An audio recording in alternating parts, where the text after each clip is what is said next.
এক সময়কার জমিদার বাড়ি ছিল রায়বাড়ি। এখন সেটি ভাঙাচোরা, জঙ্গল ঘেরা আর পরিত্যক্ত।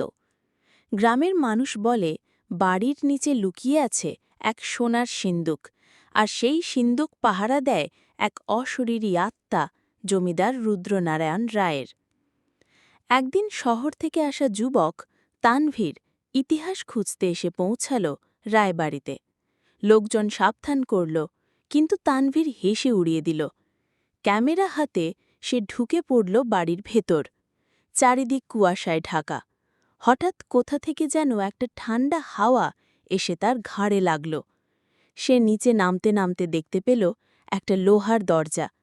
ধাক্কা দিয়ে দরজাটা খুলতেই দেখতে পেল সেই কুখ্যাত সোনার সিন্দুক।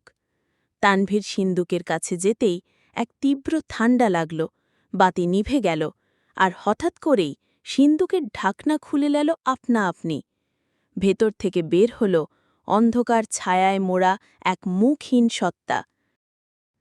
তুই সিন্দুক খুলেছিস, এখন তোর আত্মা এখানেই থাকবে। তানভীর চিৎকার করে দৌড় দিল, কিন্তু দরজাটা তখন আর খুলে না।